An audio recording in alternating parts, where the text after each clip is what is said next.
Merhabalar. Bugün sizlere yoğurt nasıl yapılır onu anlatmak istiyorum. 5 kilo sütümü aldım. İlk önce tencereye ıslatmamız gerekiyor. Bir sudan geçirmemiz gerekiyor ki süt kaynadığı zaman altına yapışmasın. Suyumu tenceremi sudan geçirdim ve sütümü içine ilave ettim. Şimdi ocağa aldım. Yavaş yavaş bunu savurta pişireceğim. Kaynasa bile kapatmayacağım altını. Oldukça pişirmemiz gerekiyor ki yoğurdumuz güzel sert bir yoğurt olsun. Sütümüzü kısık ateşte yavaş yavaş pişireceğiz. Sütümüz kaymak tutmaya başlamış ama hala kaynamadı. Ben yine de birazcık karıştırıp savurta pişirmek istiyorum. Şu şekilde korkmayın, kaymak tekrardan yukarıya çıkıyor. Kaymak bozulacak diye korkmayın. Bu şekilde böyle havalandıra karıştırın ki yoğurdunuz katı bir yoğurt olsun. Hem de güzel bir yoğurt olsun. Tatlı bir yoğurdunuz olsun. Sütü kaynattıktan sonra soğutmak da çok önemli. Bu kapağı açık olarak eğer soğutursak kaymağı daha çok olur. Kapağını kapatırsak kaymağı daha az oluyor. Ben bunu hep denedim. Bu şekilde oluyor. Ona da dikkat ederseniz çok iyi olur. Kapağını açık vaziyette soğutabilirsiniz. Kaymağının fazla olmasını istiyorsanız. Sütümü böyle savurta havalandıra pişiriyorum. Çünkü içindeki su miktarının havaya karışmasını istediğim için bu işlemi yapıyorum.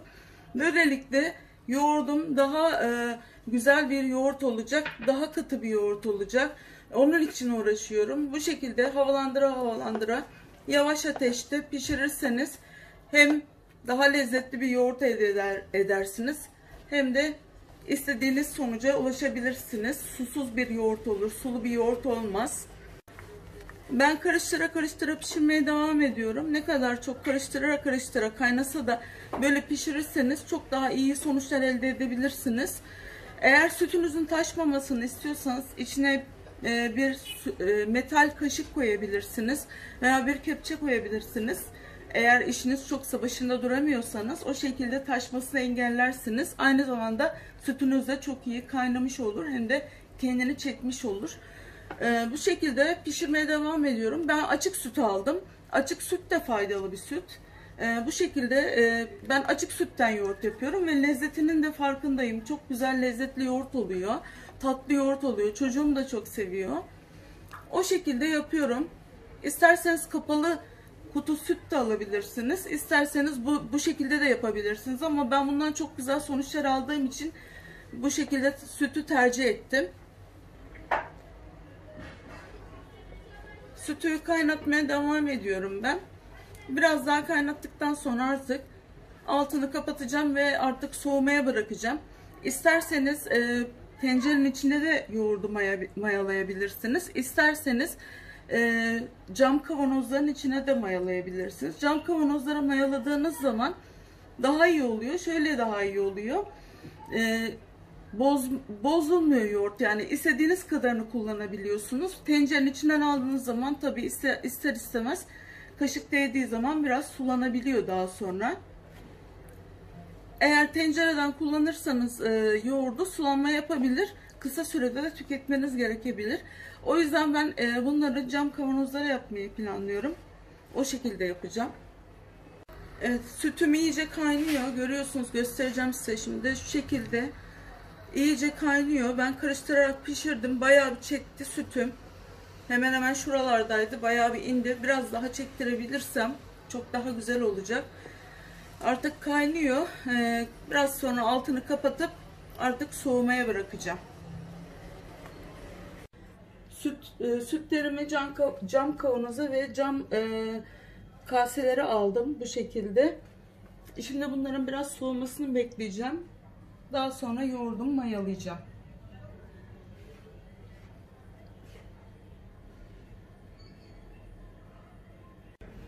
Bu kasedeki yoğurtlarım daha önce soğudu ama bu daha soğumadı. Şimdi onu da soğuyup soğumadığını nasıl anlıyoruz? Serçe parmağımızı sütün içine soktuğumuz zaman bu şekilde sayıyoruz. 1, 2, 3, 4, 5. Hafif böyle yanma yanmama derecesinde olacak bunun ısısı. İkisi de aynı ısıda olduğu için buna bakmama gerek yok. İkisi de aynı anda konuldu. Şu anda tam mayalama aşamasında. Ben şimdi bu ikisini mayalayacağım. Şöyle yapacağım. Üstündeki kaymağın eğer gitmesini istemiyorsanız şu şekilde yapabilirsiniz. Üstünden alıp yoğurdumda kasede bunun içinde karıştırıp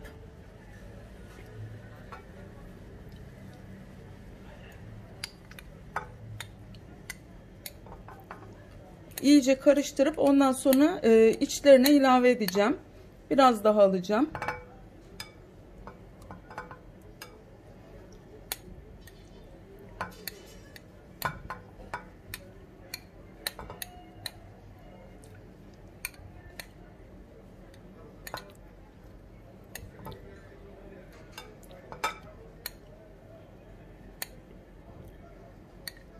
Evet, iyice böyle yoğurdunuzu sütle beraber karıştırarak yedirebilirsiniz.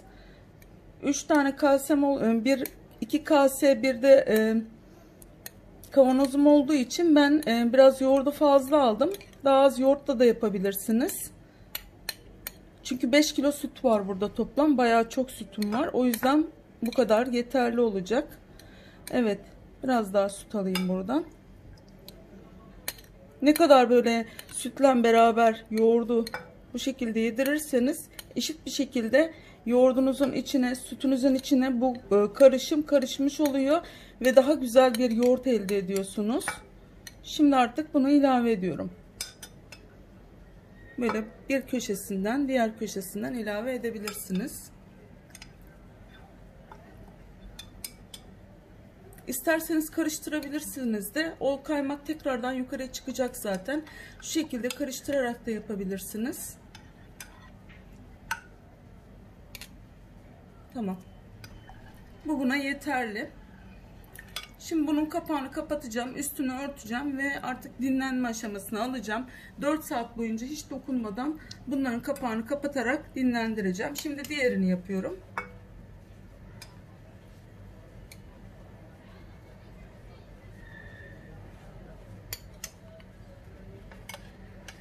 Evet. 3 kaşık kadar koydum. Aslında tam 3 kaşık olmuyor, süt karışımıyla. Hemen hemen 2 kaşık gibi bir kase için yeterli.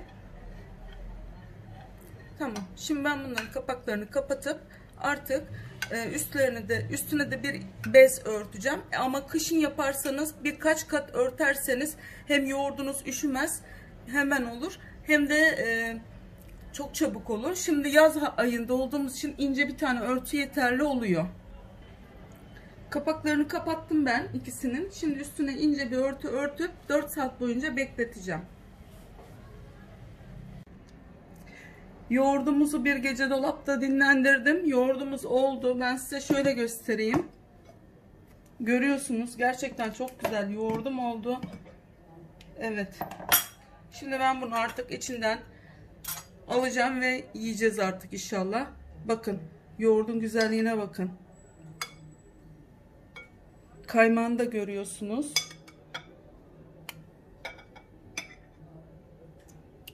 Gerçekten çok güzel bir yoğurdum oldu. Mutlaka bu şekilde evinizde yoğurtlarınızı kendiniz yapın ve daha sağlıklı yoğurtlar elde edersiniz. Kanalımı takip etmeyi, beğeni yapmayı ve yorum yazmayı lütfen unutmayın. Afiyet olsun.